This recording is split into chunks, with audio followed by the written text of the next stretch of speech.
श्रावण मास महात्म्य 19वां अध्याय एकादशी व्रत एवं द्वादशी व्रत। भगवान शंकर ने ब्रह्मापुत्र सनत कुमार से कहा, हे महामुने, श्रावण मास के दोनों पक्षों की एकादशी तिथि के दिन क्या करना चाहिए उसे सुनो। एकादशी व्रत के संबंध में मैंने आज तक किसी को कुछ भी नहीं बतलाया है। यह व्रत गुप्त, उत्तम, महान पुण्य तथा पाप ताप को जड़ से नष्ट करने वाला है। श्रावण मास में किए गए पापों का नाश करने वाला तथा सब व्रतों में उत्तम यह पवित्र एकादशी का व्रत है। दसवीं तिथि के दिन प्रातःकाल स्नान कर गुरुजनों की आज्ञा से वेद वेता, पुराण ज्ञाता, जितेंद्रीय ब्राह्मणों का पूजन करें। भगवान विष्णु का 16 उपचारों से पूजन करना चाहिए। उनसे प्रार्थना करें, हे पुंडरीकाक्ष, मैं दूसरे दिन आने वाली एकादशी का निराहार रहकर व्रत करना चाहता हूँ, आप मेरी रक्षा करें। उस दिन गुरुदेव और अग्नि के समीप भूमि पर शयन करना चाहिए। काम, क्रोध और मोह को त्याग कर एकादशी के दिन प्रातःकाल भगवान विष्णु में मन लगाकर श्रीधर का जाप करते रहना चाहिए। 3 दिन तक किसी भी पाखंडी से वार्तालाप नहीं करना चाहिए। केवल इतना करने मात्र से यह व्रत मोक्ष को प्रदान करने वाला बन जाता है। दोपहर के समय पंचगव्य लेकर नदी के जल में स्नान करना चाहिए। नदी न हो तो कुएं के जल में गंगा जल मिलाकर स्नान करना चाहिए। भगवान सूर्य को नमस्कार करके भगवान विष्णु की शरण में जाकर वर्ण के अनुसार सब कार्य करके अपने घर को वापस लौट जाना चाहिए। घर आने पर श्रद्धा तथा भक्तिपूर्वक भगवान विष्णु का अर्चन पुष्प, दीप, धूप आदि से करना चाहिए। रात को गीत, वाद्य तथा कथा सुनते हुए जागरण करना चाहिए। फिर कलश की स्थापना कर पंचरत्न और स्वर्ण को कलश में डालकर सफ़ेद चंदन से पूजा कर कलश को 2 सफ़ेद कपड़ों से ढक देना चाहिए। देवेश की प्रतिमा शंख, चक्र तथा गदा से युक्त कर उसकी पूजा करनी चाहिए। इसके बाद द्वादशी के दिन प्रातःकाल आवाहनित करके श्रीधर का जाप करना चाहिए। शंख, चक्र, गदा तथा पद्मधारी भगवान विष्णु की पूजा करके ब्राह्मण को सोने की दक्षिणा सहित कलश देना चाहिए। कलश के साथ मक्खन देना न भूलें और प्रार्थना करें, हे भगवान श्रीधर, आप मुझ पर प्रसन्न होकर मुझे लक्ष्मी प्रदान करें। इस प्रकार उच्चारण कर श्रेष्ठ वेद पाठी ब्राह्मणों को भोजन कराकर अपनी सामर्थ्य के अनुसार उन्हें दक्षिणा देकर विदा करना चाहिए।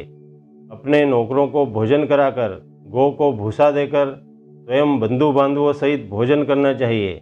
इस प्रकार शुक्ल पक्ष और कृष्ण पक्ष दोनों तिथियों के व्रतों का स्थान एक समान है। शुक्ल पक्ष में श्रीधर और कृष्ण पक्ष में भगवान विष्णु जनार्दन कहे गए हैं। अब मैं तुम्हें द्वादशी के दिन भगवान विष्णु के निमित्त पवित्रारोपण के संबंध में बतलाता हूँ। हे तात, इसका अधिकारी कौन है यह जान लेना भी आवश्यक है। ब्राह्मण, वैश्य, क्षत्रिय, शूद्र और स्वधर्म में स्थित जनों को भक्ति द्वारा पवित्रारोपण करना चाहिए। स्त्रियों तथा शूद्रों को केवल नाम मात्र द्वारा श्री हरि का पूजन करना चाहिए। सतयुग में मणि का, त्रेतायुग में स्वर्ण का, द्वापर में रेशमी तथा कलयुग में सूत द्वारा पवित्रा का निर्माण करना चाहिए। सन्यासियों को मानसिक पवित्रारोपण करना चाहिए। पवित्रा को बांस के पात्र में रखकर उसे साफ वस्त्र से ढककर भगवान श्रीधर के सम्मुख उसे रखकर कहना चाहिए कि हे प्रभो, मैंने अपने क्रिया लोपार्थ पवित्रा को ढका है। हे देव, मेरे काम में विघ्न न हो। हे नाथ, आप मुझ पर दया करें। आपको मैं इस पवित्रा द्वारा प्रसन्न करना चाहता हूँ। हे देवेश, आज से लेकर वर्ष भर तक व्रतनाशक काम, क्रोध आदि न हो। आप तब तक मेरी सुरक्षा करें जब तक मेरा व्रत पूर्ण हो। कलश पर बांस के पात्र में रखे पवित्रा को नम्रतापूर्वक इस प्रकार प्रार्थना करनी चाहिए, हे पवित्रा, 1 वर्ष तक किए अर्चन से प्रसन्न होकर आप विष्णुलोक से यहाँ आई हैं, अतः आपको नमस्कार है। हे देव, विष्णु तेज से उत्पन्न रमणीय तथा पापनाशक सब इच्छाओं के प्रदाता आपके शरीर में पवित्रा को धारण करता हूँ। हे देवेश, आप पुराण पुरुषोत्तम हैं। आप मेरे द्वारा आमंत्रित हैं, अतः आपका पूजन करना चाहता हूँ। आपको नमस्कार है। हे देव, कल प्रातः आपके निमित्त इस पवित्रा को अर्पण करूँगा। इसके पश्चात पुष्पांजलि देकर रात्रि को जागरण करना चाहिए। एकादशी के दिन अधिवासन कर द्वादशी को सुबह पूजा करें।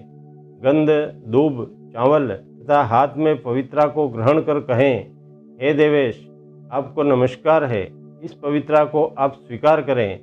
1 वर्ष तक पुण्य फल पवित्रा से निवेदन करें। आप मुझे पवित्र करें। हे देवेश, आपके सुप्रसाद से मेरे जाने अनजाने जो पाप हो गए हैं, उन पापों से मैं पवित्र हो जाऊं। मूल मंत्र द्वारा पवित्रा को संपुटित कर नैवेद्य देना चाहिए। मूल मंत्र से अग्नि में धृत तथा पायस द्वारा हवन करना चाहिए। इसी मंत्र द्वारा पवित्रा को विसर्जन करके कहें, हे पवित्रे, 1 वर्ष तक किए मेरे अर्चन को सविधि परिपूर्ण करें। हे पवित्रे, आप विसर्जित हो, विष्णु लोक को लौट जाएं। इस प्रकार कहकर उसे ब्राह्मणों को दे दे या फिर जल में विसर्जित कर दे। हे वत्स, जो मनुष्य हरि का यह पवित्रारोपण करता है वह संसार में आनंद भोग कर अंत में विष्णुलोक को जाता है। इति श्रावण मास महात्म्य 19वां अध्याय समाप्त। दोस्तों, भक्ति के इस वातावरण को और अधिक अद्भुत बनाने के लिए आप हमारे वीडियो को लाइक करें, शेयर करें। यदि आप हमारे चैनल पर पहली बार वीडियो देख रहे हैं तो हमारे YouTube चैनल अद्भुत ज्ञान एवं भक्ति को प्लीज़ सब्सक्राइब कर बेल आइकन अवश्य दबाएं ताकि हमारा हर नया वीडियो आप तक शीघ्र पहुंचे।